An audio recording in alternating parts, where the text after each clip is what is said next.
வணக்கம். சற்று முன் கிடைக்கப்பெற்ற மிக முக்கியமான செய்தி ஒன்று வெளியாகி உள்ளது. வேறு வழியில்லாமல் அதிமுகவில் ஓபிஎஸ்ஐ இணைக்க எடப்பாடி முடிவெடுத்துள்ளாரா? அதிமுகவின் மிக முக்கியமான தொண்டர்களும் நிர்வாகிகளும் எடப்பாடிக்கு கொடுத்த அழுத்தத்தின் காரணமாக எடப்பாடியின் மனம் மாறியுள்ளதா?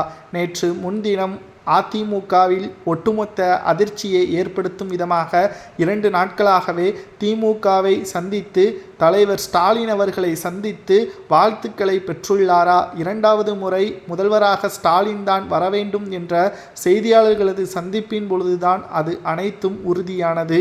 நிச்சயம் இது மிகப்பெரிய தவறாகத்தான் அதிமுகவின் தொண்டர்களுக்கு பார்க்கப்பட்டது.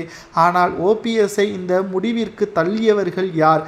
எடப்பாடி பழனிசாமி அவர்களிடம் நேரடியாக எனது அண்ணன் எடப்பாடி என்றும் அதிமுகவில் இணைந்து பணியாற்றுவதற்கு விரும்புகிறேன் என்பதை நேரடியாக யார் கேட்பார்? ஓபிஎஸ் கேட்டார். ஆனால் எடப்பாடியோ அதிமுகவில் இருந்து நீக்கப்பட்டவர்கள் ஒருபோதும் இணைக்க முடியாது, ஓபிஎஸ்ஐ குறிப்பாக அதிமுகவில் இணைக்கவே முடியாது என்பதை எடப்பாடி அறிவித்தார் அல்லவா? இதுதான் ஓபிஎஸ்ஸிற்கு கடும் அச்சத்தை கோபத்தை ஏற்படுத்தியது. பல ஆண்டுகளாக அதிமுகவில் பயணித்து 3 முறை முதல்வராக பொறுப்பேற்று எம்ஜிஆர் அவர்கள் ஜெயலலிதா அவர்களிடம் நற்பெயரை பெற்று எடப்பாடி என்ற ஒரு நபரால் களங்கத்திற்கு உள்ளான ஓபிஎஸ் அவர்கள் விரக்தியில் தற்பொழுது ஸ்டாலின் 2வது முறை முதல்வராக வர வேண்டும் என்ற எண்ணத்திற்கு தள்ளியவர் எடப்பாடி பழனிசாமி மட்டும்தான்.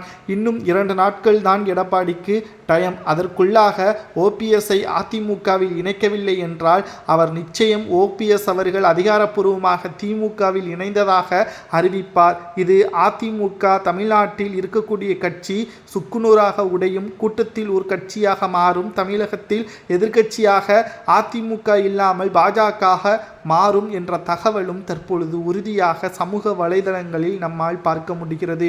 ஓபிஎஸ் செய்தது நேற்று சரியா தவறா என்று கேட்டால் அது நிச்சயம் தவறுதான். அதில் எந்த ஒரு மாற்று கருத்தும் கிடையாது.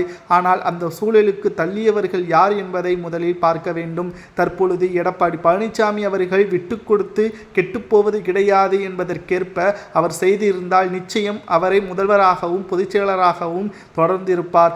ஆனால் தன்னுடைய பதவியின் மீதோ தனது அதிகாரத்தையோ கைப்பற்றி விடுவார்களோ என்ற அச்சத்தின் காரணமாக இவ்வாறு எடப்பாடி செய்ததுதான் தற்பொழுது ஒட்டுமொத்த அதிமுகவின் தொண்டர்களுக்கும் கோபத்தை ஏற்படுத்தியுள்ளது. சரி, உண்மையான தொண்டர்கள் கமெண்ட் வாயிலாக கூறுங்கள். ஓபிஎஸ் எடுக்கின்ற முடிவு சரியா தவறா? அதிமுகவில் மீண்டும் ஓபிஎஸ் இணைக்கலாமா அல்லது அவர் திமுகவிலேயே இணைத்து கொள்ளலாமா என்பதை உண்மையான கருத்துக்களை கமெண்ட் வாயிலாக கூறுங்கள்.